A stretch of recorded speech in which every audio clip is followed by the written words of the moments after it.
மோடி வர்றாருன்னு கங்கை கொண்ட சோழபுரமே வேற மாதிரி மாறிட்டு இருக்குங்க. வர ஜூலை 27 கங்கை கொண்ட சோழபுரம் கோயிலுக்கு நம்ம நாட்டோட பிரதமர் மோடி வராரு. அதை பத்தின அப்டேட்ல நம்ம பார்க்கலாம் வாங்க. சென்ட்ரல் கவர்மெண்ட் லாஸ்ட் 1 வீக்கா கோயிலை கண்ட்ரோல்ல எடுத்துட்டாங்க. கோயிலை சுத்தியும் நிறைய மாற்றங்கள் பண்ணிட்டு இருக்காங்க. கோயிலுக்கு எதிரில ஃபுல்லா ரோடு போட போறாங்க போல. அது மட்டும் இல்லாம கோயிலை சுத்தியும் நிறைய ஸ்டேஜ் எல்லாம் போட்டுட்டு இருக்காங்க. மோடி வர அதே நாள்ல தான் ஆடி திருவாதிரை அன்னைக்கு ராஜேந்திர சோழன் பிறந்த நாள் வருது. அதனால அன்னைக்கு அவர் கையால ஒரு நாணயம் வெளியிடவும் அதிக வாய்ப்பு இருக்கிறதா சொல்றாங்க.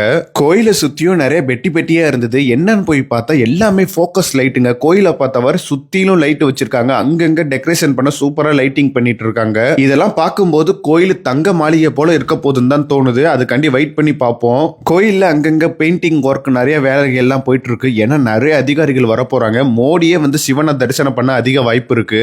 கங்கையை வென்று கங்கை கொண்ட சோழபுரம் கோயிலை கட்ட தொடங்கி 1000 ஆண்டுகள் ஆக போகுதுங்க. அதை முன்னிட்டு இந்த விழா நடக்க போகுது. இசைஞானி இளையராஜா கச்சேரியும் மற்றும் பல்வேறு நிகழ்ச்சிகளும் நடக்க போது. பிரதமர் மோடி கிட்ட திருச்சி விமான நிலையத்துக்கு ராஜேந்திர சோழன் பெயர் வைக்கணும்னு நிறைய பேர் கோரிக்கை வச்சிருக்காங்க.